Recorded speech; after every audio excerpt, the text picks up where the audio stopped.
fait des cris là-bas, là-haut, là-bas, là-haut, là-bas, là-haut, là-bas, là-haut. Si la voix de Jésus t'appelle là-bas, là-haut, si tu es toujours pécheur, la porte sera fermée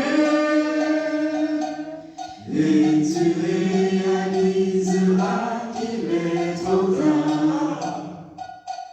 Les richesses matérielles des sermons sont comme des roses qui vont se faner du jour au lendemain. Lève-toi, pécheur, et travaille pour sanctifier ton cœur et répondre à l'appel pressant du Christ. Là-bas, là-haut, là-bas, là-haut, là-bas, là-haut, là-bas, là-haut. Si la voix de Jésus t'appelle là-bas, là-haut, si tu es toujours pécheur, la porte sera fermée et tu réaliseras qu'il est trop tard. Peu de temps nous reste à vivre, la mort et le jugement, le temps des et des pleurs est à nos portes.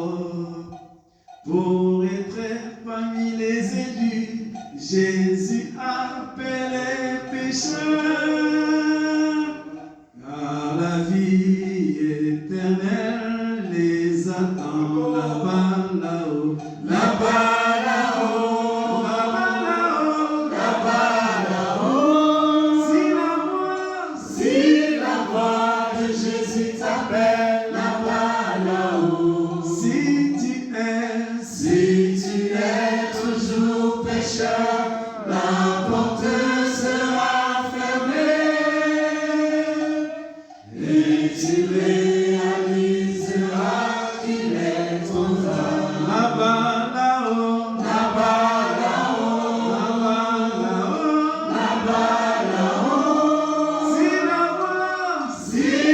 voix de Jésus t'appelle là-bas, là-haut, si tu es toujours pécheur, la porte sera fermée et tu réaliseras qu'il est trop tard.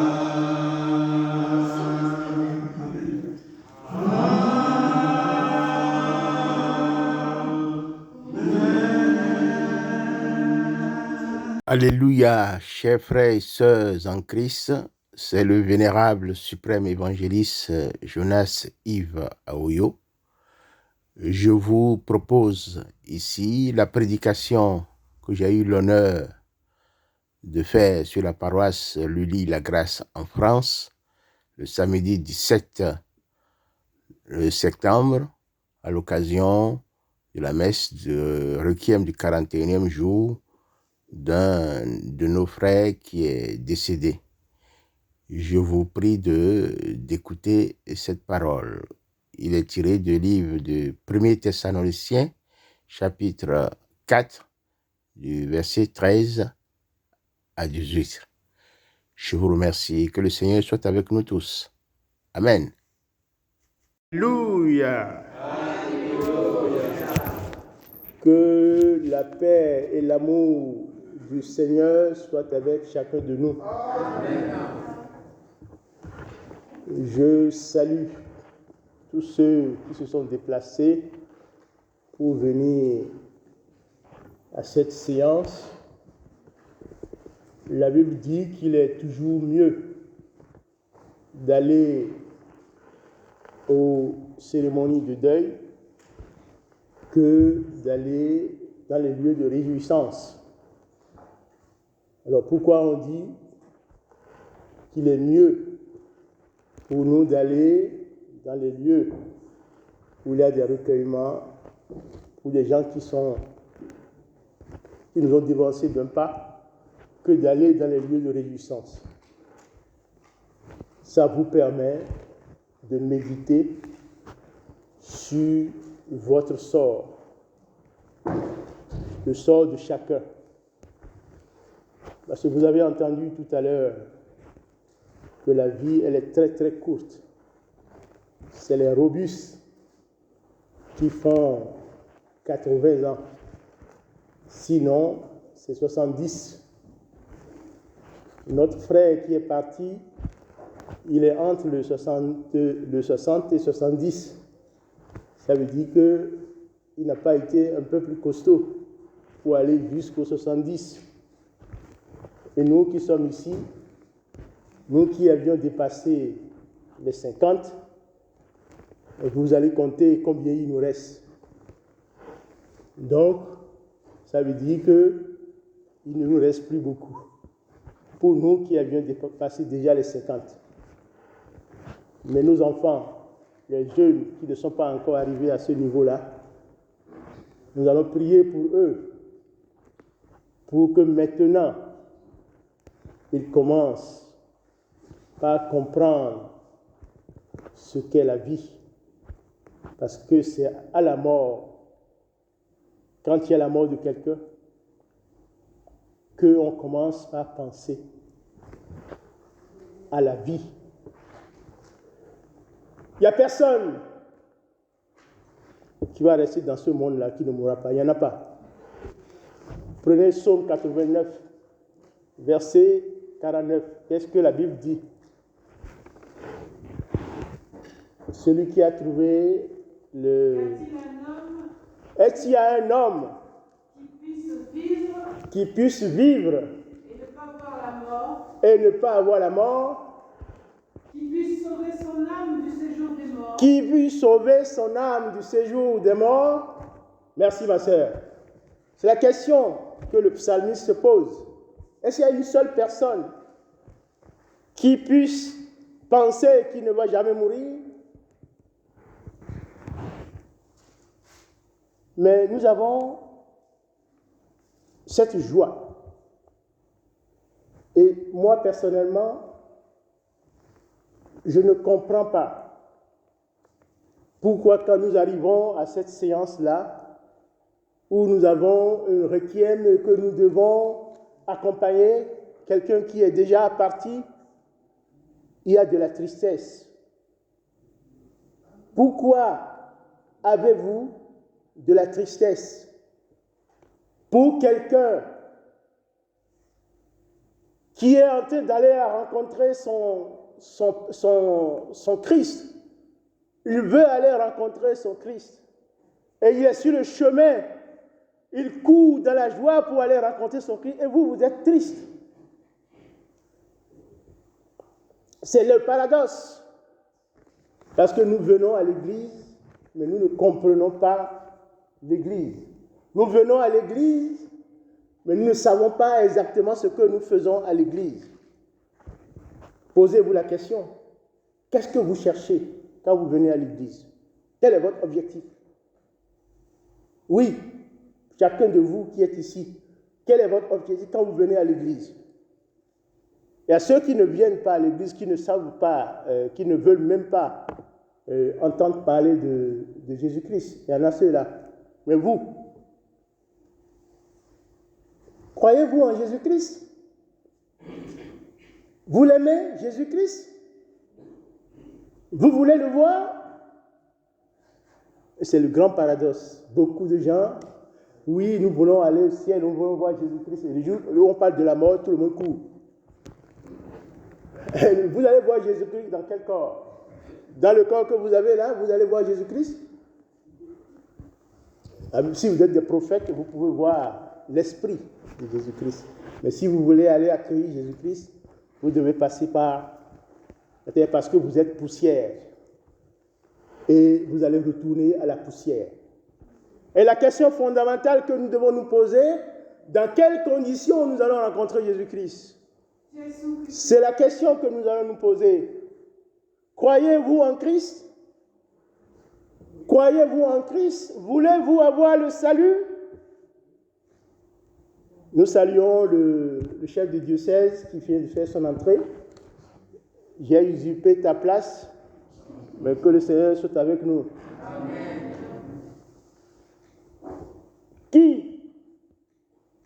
Qu'est-ce que je disais? Je posais la question. Oui, rappelez-moi. Oui, vous voulez voir Jésus-Christ. Mais dans quelle situation vous voulez voir Jésus-Christ?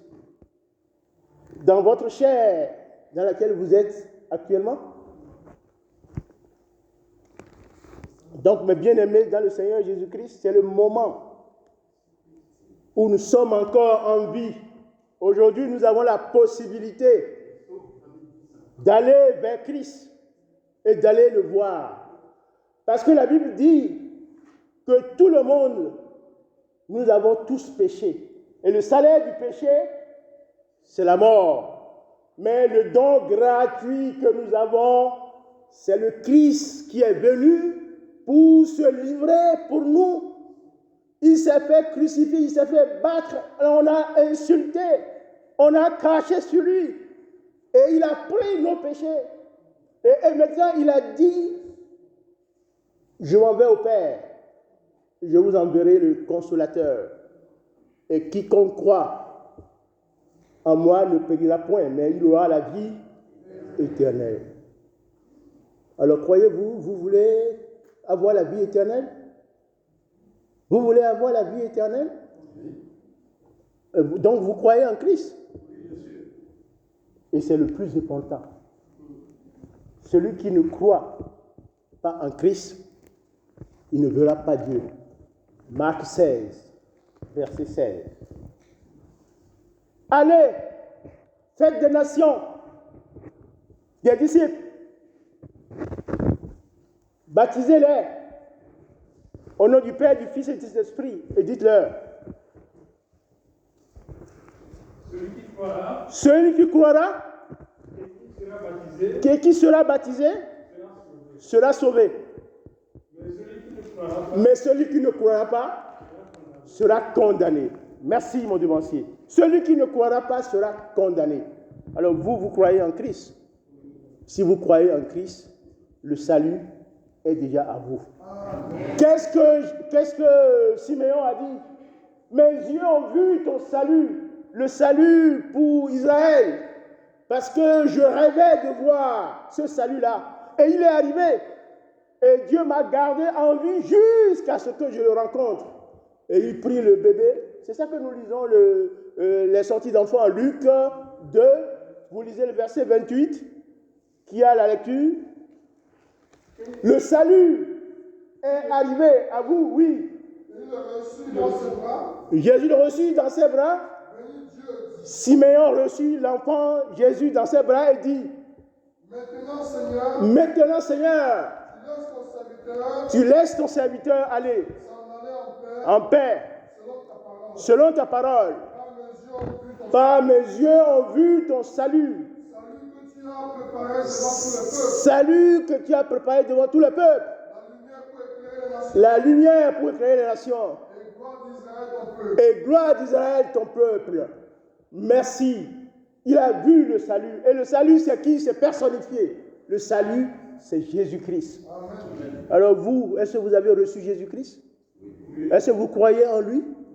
Et il a dit, celui qui m'aime, il garde mes commandements. Alors, vous gardez les commandements de Jésus-Christ? Donc, si vous avez le salut et que vous gardez les commandements de Jésus-Christ, ça veut dire que vous êtes sauvés. Donc, vous ne devez plus avoir peur. Et pourquoi vous avez crainte? Pourquoi vous venez ici avec tristesse? Pourquoi vous êtes affligé? Vous n'avez pas l'espérance? Il a dit que celui qui croit en lui ne périra point. Même mort, tu deviens toujours vivant. Parce que tu vis en Jésus-Christ, par son esprit. Jésus est avec nous par son esprit. Et c'est l'esprit de Jésus qui nous vivifie et qui nous conduit. Celui qui est conduit par l'esprit de Dieu n'aura jamais honte. Il n'aura jamais d'échec. Chaque échec doit se transformer en victoire. Parce qu'il a l'Esprit de Dieu avec lui. Mais celui qui ne fonctionne pas avec l'Esprit de Dieu, c'est dommage. Vous avez tout perdu. Vous avez tout faux. Parce qu'il n'y a pas cet homme-là sur cette terre qui ne pêche point. Il n'y en a pas. Mais lorsque vous croyez en Jésus-Christ, il vous protège de ces péchés-là. Parce que ces péchés, il les a pris pour lui. Ça ne vous donne pas le droit de faire du n'importe quoi. Mais ça vous dit simplement de vous accrocher à Christ et de faire sa volonté. Quand j'arrive à cette manifestation, ce culte, je pense toujours à ceux qui sont encore vivants, ceux qui ne sont pas encore morts, parce que mon frère qui est parti, lui, il est parti. C'est fini.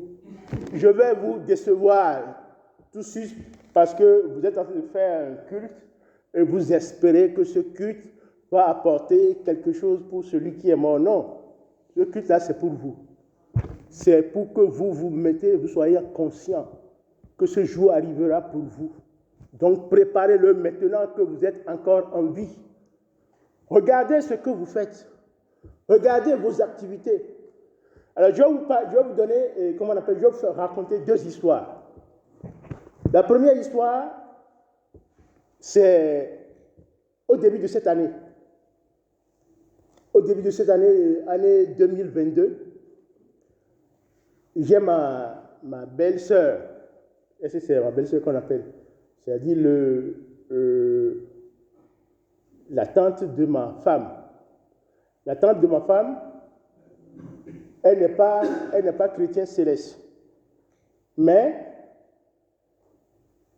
elle était malade. Et on a appelé ma femme pour dire, ta tante est malade, et on fait tout et ça ne marche pas. Et bon, moi je suis dans le lit, et on est en train de dire ça à ma femme, et l'esprit me dit, mais envoyez-le à l'église Saint-Michel dans le Cody. Et ma femme est en train de parler, j'ai dit, mais l'ange vient de me dire de l'envoyer à Saint-Michel. Il faut l'envoyer là-bas, il faut leur dire d'envoyer à Saint-Michel. Donc, on l'a envoyé à Saint-Michel. Saint-Michel à Dalpodi, c'est un de mes collègues qui est chargé là-bas actuellement. Donc, on l'a envoyé là-bas. Elle a fait 21 jours de couvent. Et elle a été soignée.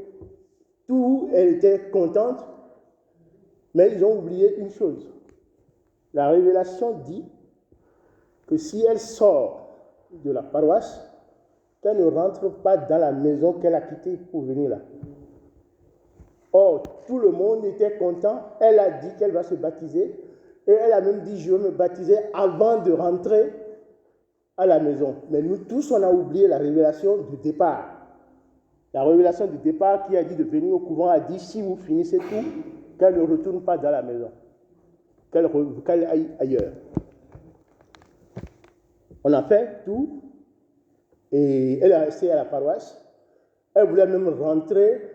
Et la révélation dit non, tu rentreras après le 1er janvier. Donc, le chargé a organisé le baptême.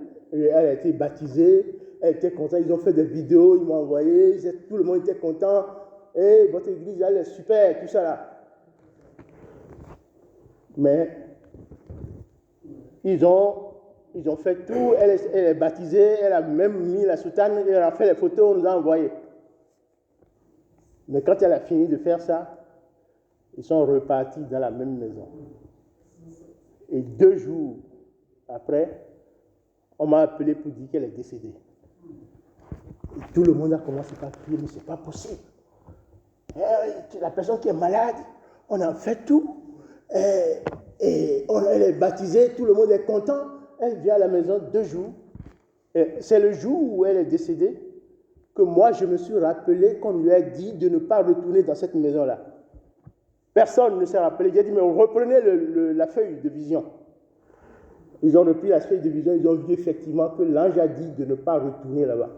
L'ange qui a dit de ne pas retourner là-bas, vous savez pourquoi il a dit ça? Est-ce que vous savez pourquoi il a dit de ne pas retourner dans la maison?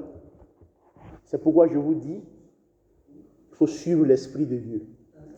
Quand l'Esprit de Dieu parle, il faut l'écouter. Et il faut faire ce qu'il dit. Parce que celui qui suit l'Esprit de Dieu, il est toujours victorieux. Parce que l'Esprit est éternel. Il voit aujourd'hui, il voit demain, il voit dans 1000 ans. Mais toi, tu n'as pas la possibilité de voir dans les 5 minutes qui arrivent là, tu n'as pas la possibilité de voir. Donc quand il te dit, ce n'est pas celui qui vous donne la révélation, ce n'est pas celui-là qui est le plus important. Mais c'est la révélation qu'il vous donne, c'est ça qu'il faut vous suivre. Et cette église, elle est tellement puissante que si vous négligez l'Esprit de Dieu, vous serez, comme on a dit, chez nous, comment on va l'expliquer en français?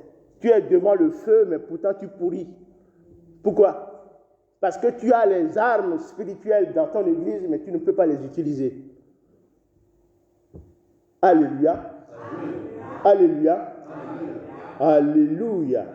Alors pourquoi je vous ai donné cet exemple-là? C'est pour vous dire simplement que Jésus-Christ, c'est lui qui est le plus important. Mais une personne qui meurt, peut-être réjouissez-vous. Parce qu'au moment où vous êtes en train de pleurer, cette femme-là, qui a fait sa vie, elle était vers les 70 ans, et elle s'est baptisée, et 2 jours après, elle est décédée. Ça veut dire que le baptême te purifie, tu es nickel. Et elle va voir Jésus-Christ, il y a lui qui est le premier qui va rentrer avec Jésus-Christ et sera content. Mais vous êtes triste ici, parce que vous ne voyez pas ça. Voyez-vous? Donc quand vous êtes des célestes, la mort ne doit pas vous faire peur. Ce qui doit vous faire peur, c'est de ne pas croire en Jésus-Christ. Et là, je parle de nos enfants. Nous avons des enfants, nous allons à l'église. Et parfois, nos enfants, ils ne vont pas à l'église. Vous devez pleurer. Vous devez prier Dieu pour que ces enfants-là aillent à l'église. Obligatoirement. Parce que c'est votre faute. Si votre enfant ne va pas à l'église, c'est votre faute. Et le salut, c'est Jésus-Christ, ce n'est pas autre chose. Que ce soit le musulman, que ce soit le Bouddha, que ce soit qui que ce soit, c'est Jésus-Christ. Ils peuvent faire des discussions à droite, à gauche. Vous saurez que c'est Jésus-Christ qui est l'alpha et qui est l'oméga. Celui qui croit en Jésus-Christ, il a la vie éternelle. Celui qui croit en Jésus-Christ, qui prie Jésus-Christ, il a le salut. Puisque le salut, c'est Jésus-Christ. Et on ne perd pas le salut. Quand vous êtes en Jésus-Christ, vous ne pouvez pas, vos péchés ne peuvent pas faire que vous ne voyez pas Dieu. Non. Prenez-moi le psaume 89, à partir du verset 31. Ce n'est pas parce que tu as des péchés que tu ne verras pas Dieu. Non, pas du tout. Parce que Dieu va te frapper. Quand tu es en Christ et tu fais des péchés, Dieu va te frapper dans cette vie. Lisez-moi. Oui. Si mes fils abandonnent ma loi, et ne mangent pas selon mes ordonnances, s'ils violent mes préceptes, ils n'observent pas mes commandements, mais je vais les punir de la verge. Donc quand vous êtes dans le Christ et que vous faites des bêtises, que vous avez des problèmes, sachez que Dieu est en train de vous punir. Ça c'est clair. Il ne vous laissera pas parce qu'il vous aime. Est-ce qu'un parent laisse son enfant quand il est en train de désobéir? Non.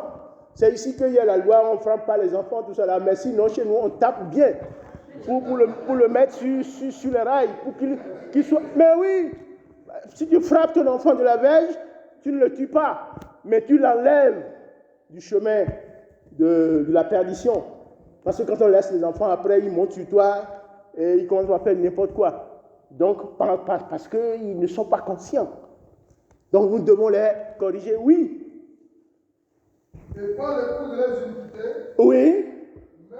Mais je ne lui retirerai pas point ma bonté. Je ne lui retirerai pas point ma bonté. Et je ne trahirai pas ma fidélité. Mais je ne trahirai pas ma fidélité. Je ne violerai point mon alliance. Bah oui. Et je ne changerai pas ce qui est sorti de mes lèvres. Merci. Parce que le salut vient de Christ. Et si vous avez adopté Christ, il a dit qu'il est le chemin, la vérité et la vie. Donc, si vous adoptez Christ et que vous baptisez et que vous travaillez avec Christ, vous serez sauvés. Si vous faites des péchés, vous serez réprimandés par Christ, mais seulement, il va faire, c'est-à-dire, avoir la vie éternelle ne dépend plus de vous. Ça dépend de lui. Il va vous corriger. Si vous faites des choses qui ne sont pas bonnes, il va vous corriger. Vous êtes surpris qu'il y a des secrétaires célestes qui ont des malheurs, et vous dites, mais on ne comprend pas, il est toujours à l'église, tout ça là, mais pourtant ça lui arrive. Mais oui, les péchés qu'il fait là-dedans, toi tu vois, tu ne vois pas, et lui-même n'en est pas conscient. Mais Dieu, il est là, et il va le frapper pour qu'il le reprenne. Et c'est ça qui est bon avec Christ. Et c'est pour cela que quand vous venez à ces séances, pensez à vous-même et pensez à vos enfants. Parce que les parents, c'est eux qui guident les enfants. Et vous-même, vous êtes déjà proches. Nous sommes déjà proches de cet événement-là. Nous sommes déjà proches. Moi, il me reste quelques années seulement. Je suis aussi déjà dans les soixantaines. Donc, je compte ce qui me reste. Peut-être qu'il y a certains parmi vous qui viendront à mon enterrement. Mais ce que je veux, c'est que chacun de vous soyez conscient. Parce que c'est dans la vie que vous êtes actuellement. C'est maintenant que vous préparez votre royaume. C'est maintenant que vous préparez votre vie éternelle. Et votre vie éternelle dépend de Christ. Donc attachez-vous à Christ et gardez ses commandements et vous irez au ciel. Il n'y a pas de raison que vous ne voyez pas Christ. Non, il n'y a pas de raison. Parce que vos péchés, il vous les frappera pour que vous corrigiez. Il va vous corriger. Vous êtes dans sa main. Donc confiez-vous à lui. C'est pourquoi on vous dit de prier. Priez sans cesse. Parce que si l'Esprit de Dieu est sur vous, ça veut dire quoi? Ça veut dire que Christ est en vous. Parce que l'Esprit de Dieu, c'est qui? C'est Christ qui est l'Esprit, qui est sur nous. Donc c'est pourquoi nous l'invoquons à tout moment. Mais vous avez la possibilité d'avoir aussi Satan sur vous, si vous ne priez pas sincèrement. Donc c'est pour cela que vous devez travailler pour que Christ soit permanemment avec vous, afin que vous soyez digne d'être un fils de Dieu et être sûr et marcher avec assurance. Parce que moi, je n'ai pas peur d'un homme, mais j'ai peur de Christ. Lorsque je pose une action, je me pose la question, est-ce que Christ est d'accord avec moi? Si Christ est d'accord avec moi, il n'y a plus rien. Je continue mon chemin. C'est pour cela qu'on vous dit de prier, demander à Dieu et prier. Et Dieu va vous écouter. Il va vous accompagner avec son esprit.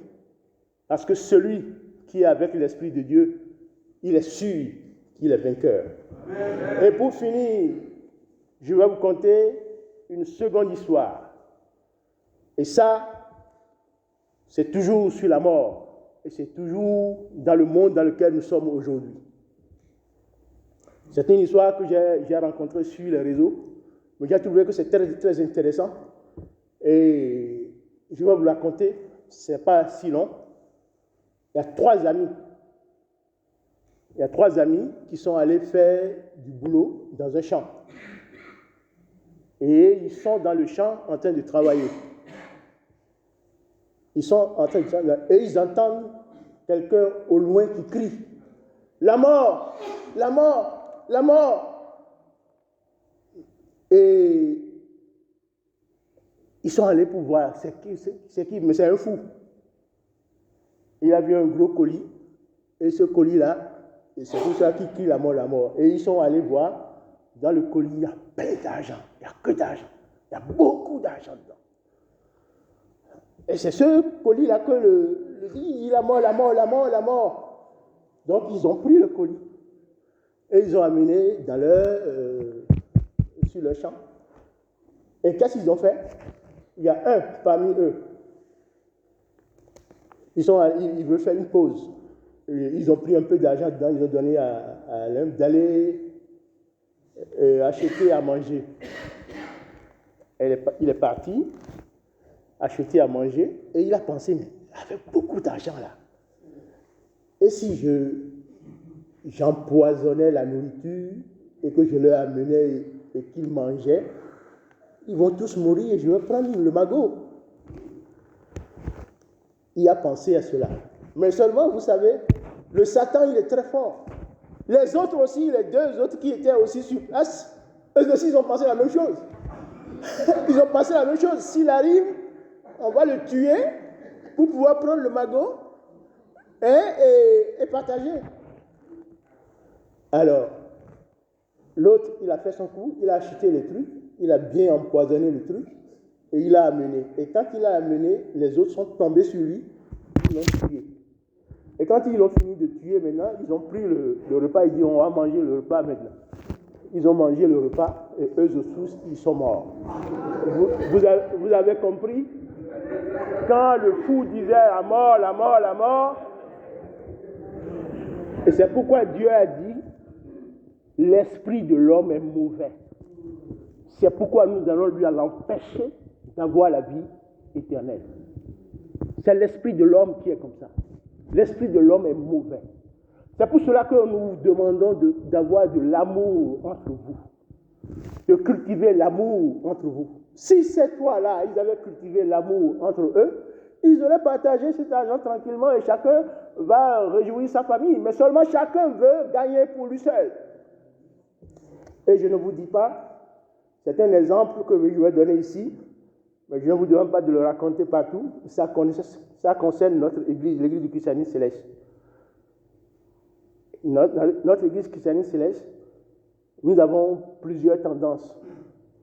Si ces trois tendances-là, en France par exemple, si ces trois tendances, ils se réunissent tous ensemble et ils disent, les paroisses que nous avons à droite, à gauche, ils ne sont pas achetés, nous sommes tous dans des garages, nous sommes dans des zones industrielles, regroupons-nous et faisons quelque chose ensemble. Si nous avons cet esprit-là, vos dîmes-là que vous donnez là, vous regroupez, vous allez en faire des choses monstrueuses ici. Les gens vont vous respecter. Parce que vous priez dans les caves et vous demandez aux Blancs de venir. Mais ils ne viendront pas. Ils ne viendront pas prier avec vous. Oh, vous avez l'or dans vos mains. Il n'y a pas une église qui est aussi puissante que l'église du christianisme céleste. Et il n'y en aura pas une autre sur cette terre avec ce soleil. Parce que Jésus-Christ a dit, c'est la dernière barre qui sanctifiera le monde. Amen. Moi, je crois en lui. Parce que Jésus-Christ ne ment pas. Quand il dit, il le fait. Il a dit, c'est la dernière barre qui sanctifiera le monde. Les gens vont vous critiquer. Les gens vont vous insulter. Ils vont raconter des histoires sur vous. Mais tenez ferme. Vous aurez la couronne de gloire. Et c'est pourquoi je suis avec Jésus-Christ. Alors, ça fait maintenant 40 ans que je suis avec Jésus-Christ et je suis très content. Parce que tout ce que j'ai fait dans cette vie, je l'ai fait avec Jésus-Christ. C'est pourquoi j'ai mes mains ouvertes et que je dis, demain s'il m'appelle, je dis merci Seigneur, tu m'as permis de faire ce que je peux faire dans cette vie. Et je prie pour mes enfants et je prie pour ceux qui sont autour de moi, pour que eux aussi ils puissent participer à cette grâce. Donc, chers amis, chers frères et sœurs dans le Seigneur Jésus-Christ, la mort est une très très bonne chose pour chacun de nous. Nous devons être heureux le jour où ça arrive. Mais pour être heureux ce jour-là, il faut le préparer aujourd'hui. C'est chaque pas que tu mènes dans ta vie aujourd'hui que tu dois faire. Tu ne dois pas être dans des coups. Parce que quand vous faites des coups contre les gens, vous avez vu, c'est la mort qui est derrière. Vous faites un coup contre quelqu'un, c'est la mort qui est derrière. Et ces péchés-là, vous allez le payer. Hein? C'est ça, vous allez le payer si vous croyez en Christ. Et c'est pour cela que pendant que vous êtes en vie, pendant que nous sommes encore en vie, nous devons prier les uns pour les autres pour que nous accrochions à la croix du Christ. C'est cette croix-là qui nous amènera au royaume des cieux. Chers amis, Je crois que c'est ce que nous dit la lecture que nous avions lue aujourd'hui. Mais pour finir, je vais demander à quelqu'un de prendre le 1 Thessaloniciens, chapitre 5, et il va lire au moins les 10 premiers versets, et nous allons réécouter ce que le Seigneur nous dit. Pour ce qui est des temps, des moments, vous n'avez pas besoin de faire comme vous en écrire. Vous n'avez pas besoin qu'on vous dise quand est-ce que Jésus-Christ va arriver. Non, vous n'avez pas besoin qu'on vous le dise. Il a bien dit qu'il arrivera comme un voleur. Mais oui, dans la nuit. Mais il arrivera comme un voleur dans la nuit, pas pour toi. Ni pour toi, parce que toi, tu es fille de Christ. Parce que toi, tu es fille de Christ. Parce que tu es fils de Christ. Parce que tu travailles avec Christ. Ce ne sera pas une surprise pour toi. Oui, mon frère. Oui. Oui, vous savez bien vous-même. Que le jour du Seigneur viendra comme un voleur dans la nuit. Oui.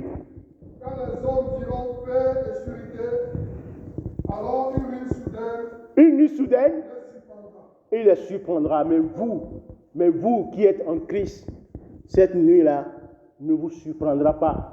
Pourquoi? Parce que vous avez foi en Christ. Que si cette nuit arrive, vous rencontrez votre Père. Vous n'avez pas de surprise, vous n'avez pas d'angoisse. Parce que vous avez combattu, comme Saint Paul a dit, j'ai combattu le bon combat. Maintenant, il me reste la couronne de gloire. Et je suis sûr que le juste juge me donnera cette couronne. Êtes-vous confiant que vous avez combattu le bon combat? Êtes-vous confiant que vous travaillez pour Christ? Quand vous venez à la chorale, que vous laissez vos choses, vous laissez vos amis aller dans les bars et que vous courez pour venir à la chorale, est-ce que vous savez que vous êtes en train d'écrire une page de votre histoire dans le livre de vie? Est-ce que vous savez que vous balayez simplement le temple de Dieu? Vous êtes en train de balayer votre vie? Est-ce que vous savez que quand vous contribuez, vous aidez quelqu'un qui est en difficulté, vous êtes en train de travailler pour Christ?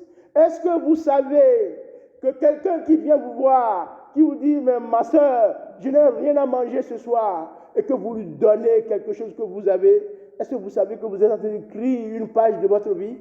Seigneur Jésus-Christ, je prie pour chacun de vous que vous soyez éveillés, que l'Esprit de Dieu soit avec vous, pour que vous puissiez discerner à chaque instant. Parce que notre grande difficulté dans ce monde, c'est que nous n'arrivions pas à discerner le mal du bien. Et pour discerner le mal du bien, il faut rester en esprit. Et quand on dit on reste en esprit, c'est vague pour beaucoup de gens. Me disent, comment on reste en esprit? Rester en esprit, c'est être simple. Je n'aime pas avoir comment on appelle, de sous-entendu. C'est être ouvert. Vous savez, moi, vous n'entendrez jamais que moi j'ai comploté contre quelqu'un. Non. Partout on m'a dit, non, ce chargé-là, on va l'enlever. J'ai dit, non, je ne suis pas dedans. C'est clair. Quand vous êtes simple comme ça, vous êtes en esprit. Parce que l'esprit est ouvert. L'esprit ne ment pas. L'esprit ne trompe pas. L'esprit ne ruse pas. Mais quand vous rentrez dans la chair, et que la convoitise de ce monde, vos yeux commencent par pétiller sur ce que vous voyez, tout ce qui brille n'est pas de l'or. Et dommage, beaucoup de gens sont attirés par ce qui brille. Et ils oublient que Dieu a autorité sur tout. On dit le ciel et la terre passeront, mais mes écritures ne passeront jamais. Ce qui est écrit dans la Bible ne passera jamais. Donc accrochez-vous à ce qui est écrit dans la Bible et travaillez pour votre royaume des cieux. Mon frère Jean-Claude vient de partir. Nous prions pour lui. C'est dommage que nos prières ne peuvent rien faire pour lui. Il a déjà fait son travail. Je pense qu'il était en Christ. À partir du moment où il était en Christ, puisque j'ai le catafalque qui est là, ça veut dire qu'il était en Christ. Donc, à partir du moment où il était en Christ, il est dans les bras du Christ, il est heureux. Et vous, qui êtes encore en vie, ces enfants, est-ce que tous ces enfants sont dans l'église du Christ? Je vois la maman en soutane, Est-ce que les enfants sont aussi en soutane? Si vous n'avez pas encore pris votre soutane, prenez votre soutane. Et c'est le chemin que votre maman a pris, c'est le bon chemin. Votre papa aussi, à une époque, si j'ai bien entendu, il était aussi en Christ dans l'église du christianisme céleste. Donc choisissez, c'est un chemin où les gens peuvent vous insulter, les gens peuvent vous... la raillerie, tout cela, mais sachez que c'est ce qui est bien. Ce n'est pas... C'est sur les arbres. Il y a un adage qui dit, c'est sur les arbres sur lesquels il y a des fruits que les gens lancent des cailloux. Donc, c'est parce que cette église est bonne que les gens vont vous critiquer. Donc, accrochez-vous et sachez que chacun travaillera pour son salut. Chacun travaillera pour son salut. La grâce, elle est commune. La grâce, elle est commune puisque Jésus-Christ est mort une fois et il nous a permis d'avoir la vie éternelle simplement si nous croyons en lui. Donc il nous a donné cette grâce-là, tout le monde peut en bénéficier. Mais le salut, il est individuel. Si tu ne crois pas en Jésus-Christ, la grâce est là, mais tu n'en bénéficieras pas. Parce que c'est celui qui croit en Christ, qui rentre dans la grâce de Christ et qui a le royaume des cieux. Que la paix du Christ soit avec nous. Amen.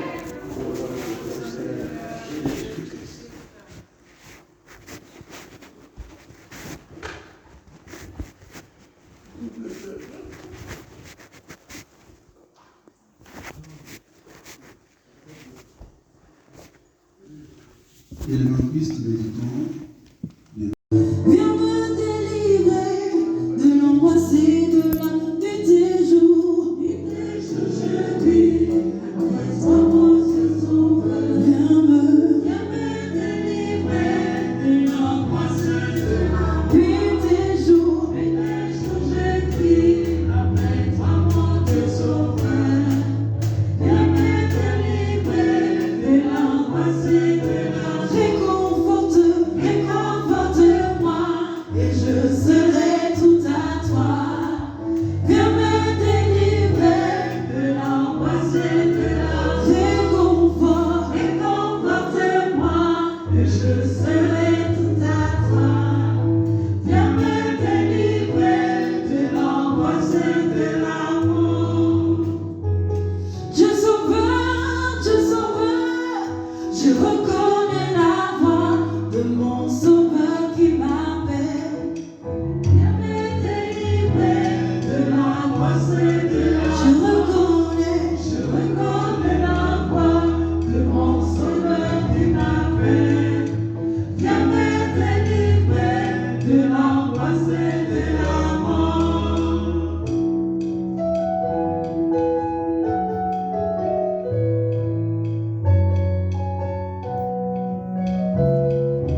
Abonnez-vous à la chaîne et partagez largement. Et que la paix du Christ soit avec chacun de vous. Je vous remercie dans l'amour du Christ. À bientôt.